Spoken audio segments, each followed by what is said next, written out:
A visual of today's effort, Chantel, these dumpsters filled with debris from the cleanup on standby, waiting to be hauled away. Volunteers I spoke with say it's bigger than giving a neighbor a hand. It's helping keep the Oklahoma Standard alive. I can't hardly believe it. You know, they're just wonderful people.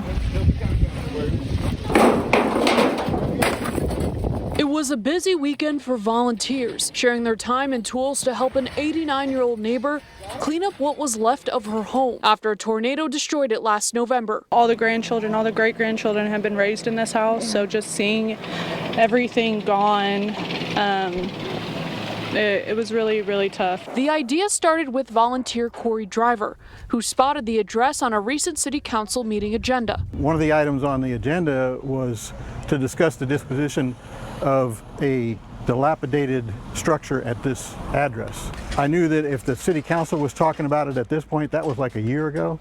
If they were talking about it at this point, that probably the next step was that they were going to make her clean the place up, and if she didn't, they were going to do it and then put a lien on her property. And I just felt bad because I knew that she had lost this property in that tornado and she didn't have any insurance. After putting a call for help on social media, if anybody's willing to help and have some helping hands, dozens of people showed up to lend a hand for demolition on Saturday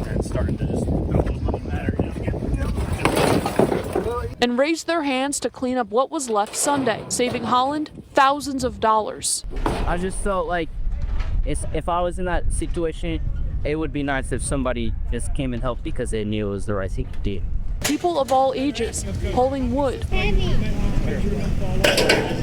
metal, and glass. Danny Schofield and his group, Team Kind Souls, on standby. We just go out, and if somebody needs help, and it's everything from pulling people out of ditches in the snow, or somebody needs a ride somewhere. Holland and her family left grateful for the upkeep of the Oklahoma Standard. This is the biggest blessing besides having children, this is the biggest blessing I've ever witnessed. My grandma, Oh my goodness, great. she deserves it so much, and for people to, no questions asked, just to be able to come help is so beautiful, and it gives me so much hope.